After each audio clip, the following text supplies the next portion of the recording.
Hello. So, in keeping with long-standing tradition, I'm just going to film the warm-up for my Saturday gyrotonic intensive called the Sidelines live right now. It's a way for me to organize my thoughts around all the different exercises that I'll be offering during the workshop and kind of get settle into the feeling of what I want to share. So basically, what I'm going to be going through here is a bunch of ideas I've had, usually stuff I've put together while I'm lying in bed and can't sleep at 2 o'clock in the morning, that I think would be feel good exercises that draw attention to some of the nuances we're going to be exploring in that workshop. So without further ado, let's drop into some of the sidelines principles. So primarily when we're working in systems that are designed for dancers, we tend to use external rotation to turn out a whole lot, as a basic position from which we do many things. All fine and good. Yes, our legs can rotate. Also, we aren't necessarily built with our hips perfectly in parallel, especially if we're female. There is a slight external rotation where the femur sits inside the acetabulum. It allows for a more flexible pelvis for childbirth, and usually we're not symmetrical on both sides. That having been said, there's a lot of strength available to us when we start to work into the parallel lines because of how the adductors and the abductors work. So the muscles that bring your thighs together in parallel, like if you had a block here and you were squeezing it, or the ones that push your legs apart. So if we have issues like IT band tension or even tight hips, like a tight waist on one side, all of these can be issues that are linked to not accessing our lateral strength enough. And that's not a zero-sum thing. Just because we work this way doesn't necessarily mean we have to go through life like this, but having the understanding of how to move our legs in adduction and abduction will allow us so much more strength when we combine it with all the other movements available to us in all the joints of our lower body. Okay, now, like I promised, we're going to start. So I'd like you just to stand and raise your gaze up to gaze height. So just pick a point in front of yourself and stare at it. And as you're staring out, try to get a sense of what's going on inside of your body. So you're focusing your internal vision as you're keeping your external vision activated. Can you feel down through the front of your abdominals, the inside front of your abdominals? Can you feel where your tailbone is? You can touch it if you'd like. The only rule is don't look at anything. And then how about your thighs, your knees, your feet? We're not trying to have them in any one position, but I want you to get a sense of where you think they are. Now go ahead and close your eyes if you'd like, or keep them open, gazing softly forward. I'd like you to imagine that your feet are in sand and see if you can get a sense of the shape they're making in the sand. What is the deepest part? What has more movement to it? What might be a little more dry? Feel free to move your toes and the soles of the feet around. And then gently shift your weight forward and back a few times so you can further define the imprint of the soles of the feet on the floor.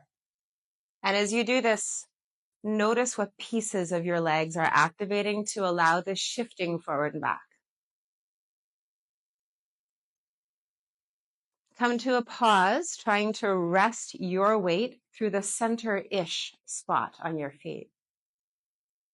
And then can you shift the weight side to side without necessarily bending your knees? Just move your whole center of gravity over one side and the other. Keep the feet flat. Try a couple of circles in each direction. Just like if you were making a potato stamp on some craft paper, that same kind of thoroughness, but also a two-dimensional feeling to it.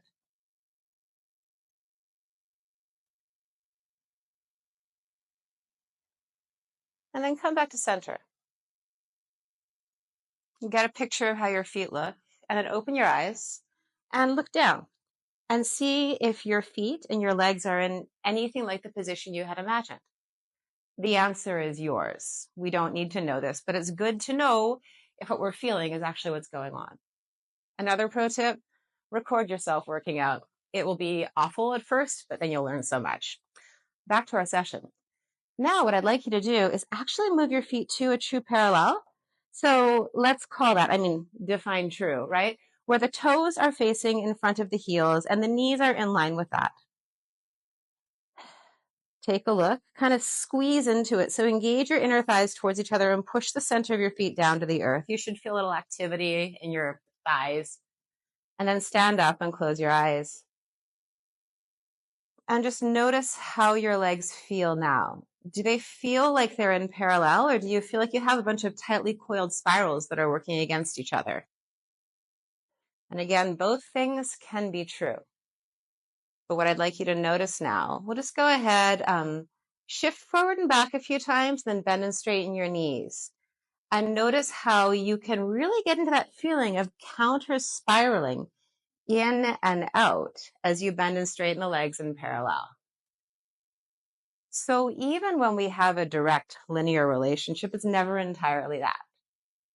It's always a whole world to explore. Okay, just nod your head up and down a couple of times. We're going to head to the floor.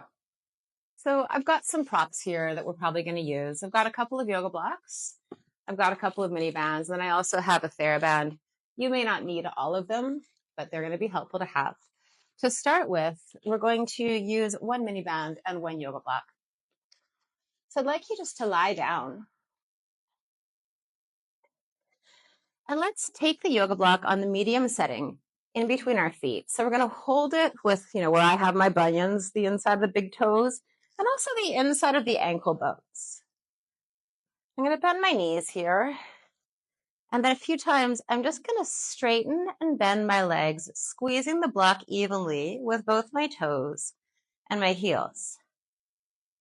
And I'm not going to let my toes or my ankles leave the block. I would only go as far straight as I can go while holding that. Just notice where the work is. You can feel as you straighten your legs how your inner thighs begin to spin in and down towards the ground and the hamstrings begin to pull towards the floor.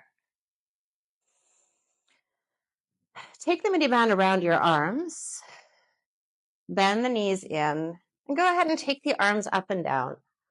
Just one time with the knees bent. See if you can feel the back stretch that goes very, very, very far down as you pull the arms back behind your head.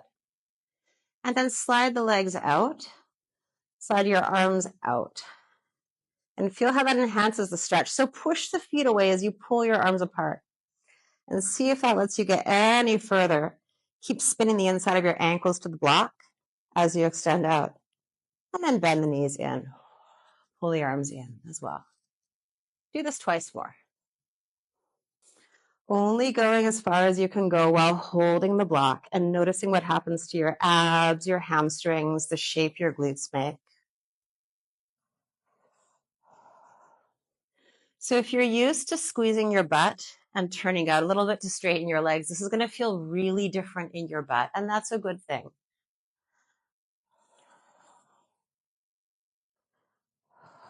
Just stay there. And then release your arms behind yourselves, release the legs on the block, or release the legs off the block, and just let your feet turn in and out a few times. And then start to do the classic nodding rock, pointing and flexing your feet, just warming the body up on the floor, and letting your head turn side to side.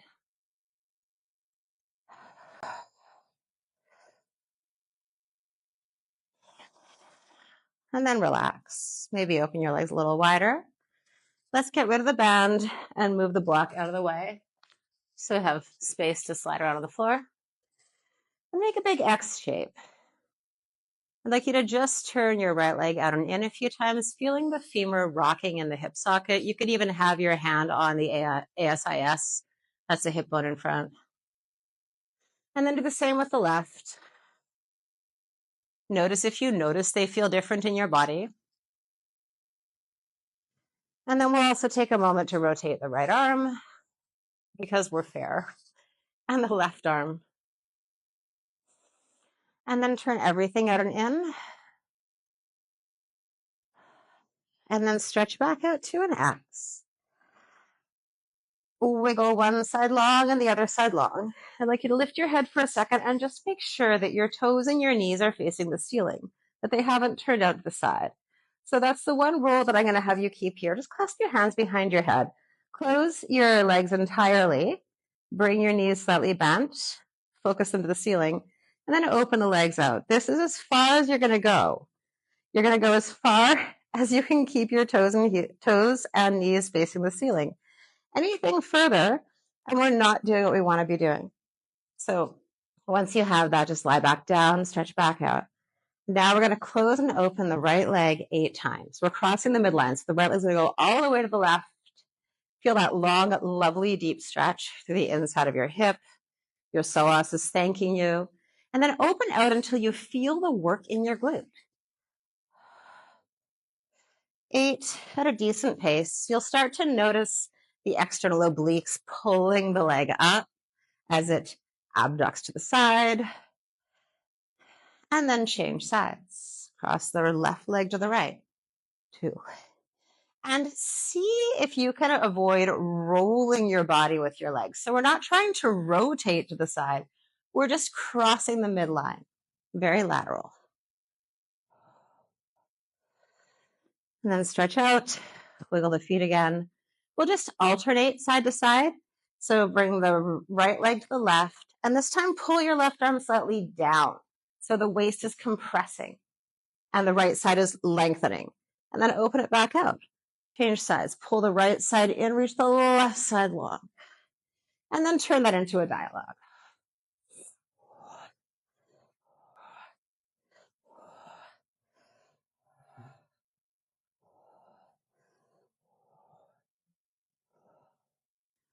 And then stretch back out. Check your feet. You might notice you have much more purchase on this now. Bring the legs back in and rest. We'll repeat the original exercise 1 moment longer. So grab your block, grab your mini band, get your feet back around that block, take the hands in the mini band, and let's stretch back and forth a few more times. So you might notice this is substantially easier now.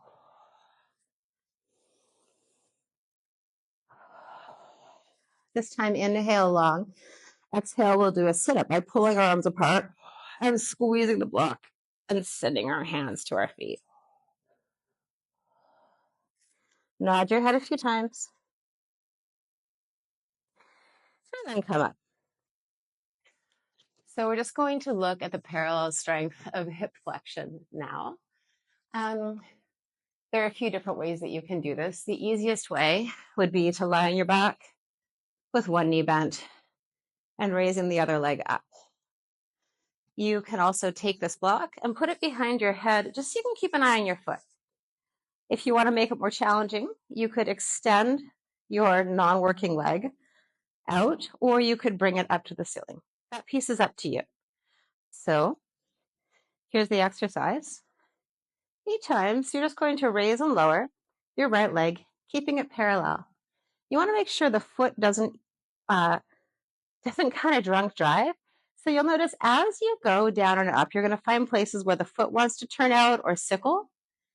You're going to not allow it to do that. If it can't do it without, you won't go any further. You'll just raise it back up. And sometimes what's nice to do here is use a long TheraBand to help to guide your leg. It also takes a little bit of the weight off. So if your foot tends to be going cattywampus up there, you can use a TheraBand or a yoga belt, just help correct yourself. I'm going to do my favorite version, which is the other leg in the air. I'm actually going to balance a yoga block on it just to give my core an extra task. So now you have plenty of variations on how to do this. So 8 times. I'm just lowering my right leg down as far as I can go without losing the parallel in the foot or the leg.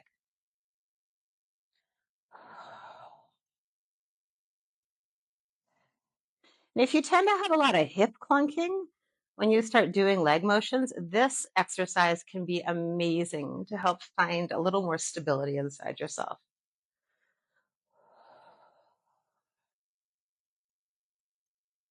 4 more.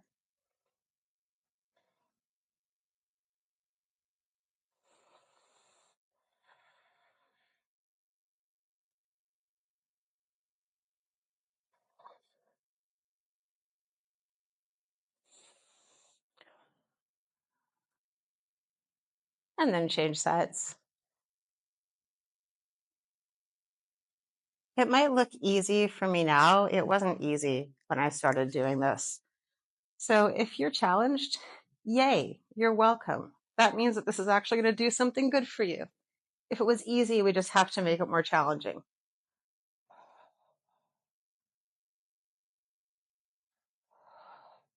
You might notice how long and flat your abs are feeling, or how strong your back begins to feel from doing this kind of work.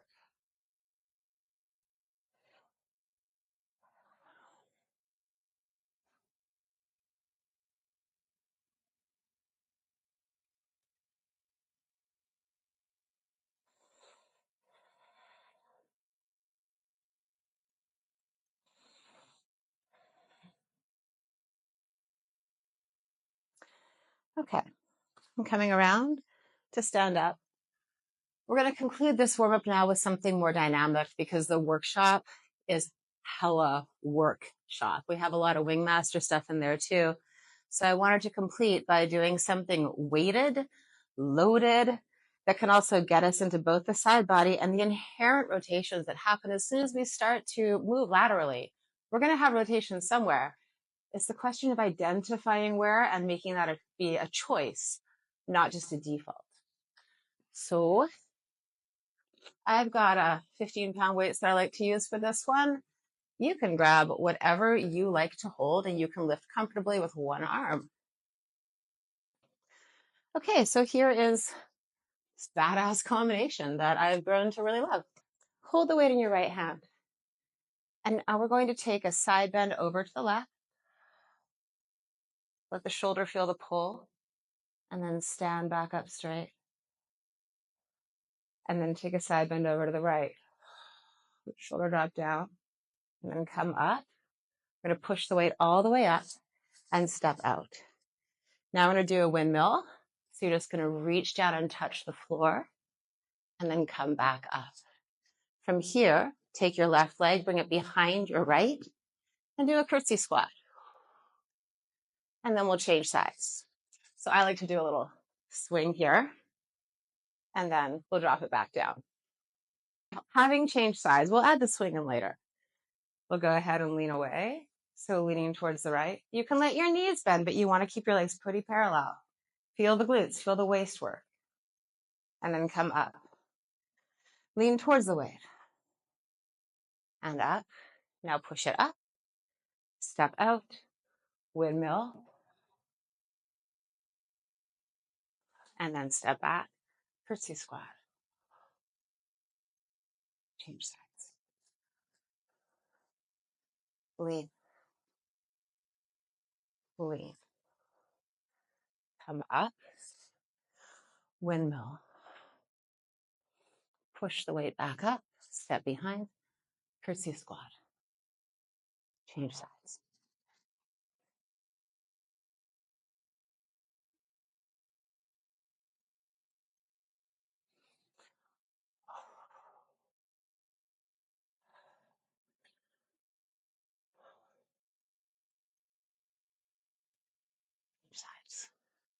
I'm going to start doing the lean with my arms up now.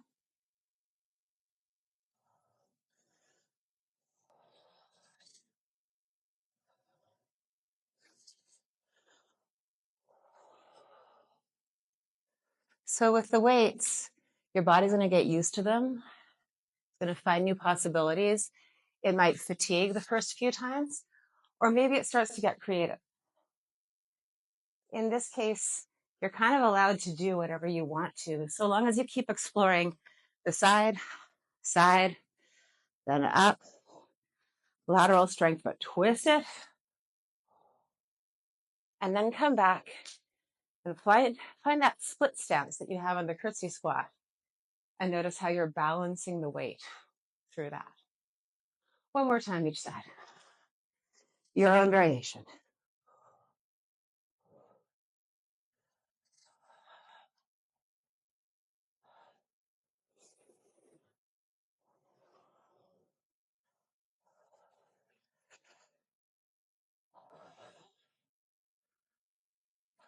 I'm going to try a turned out curtsy squat, like really turned out, just feeling the difference. Last time, last side.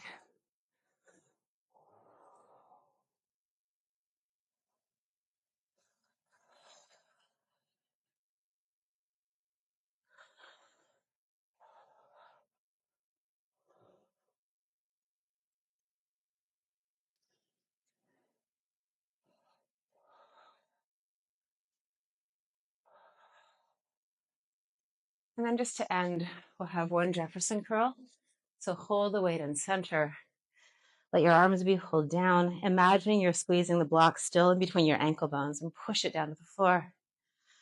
Stretch your body up, reach your tailbone down. And then slowly roll your head down, articulating through every single joint. Enjoy the back stretches where they happen. You can either let the weight rest on the floor if you need to, or just keep bending your elbows to get a nice loaded stretch as far down as you can go. And then slowly rolling back, stand up. Imagining you're squeezing that block still, push the ground down, pull your body up away from this.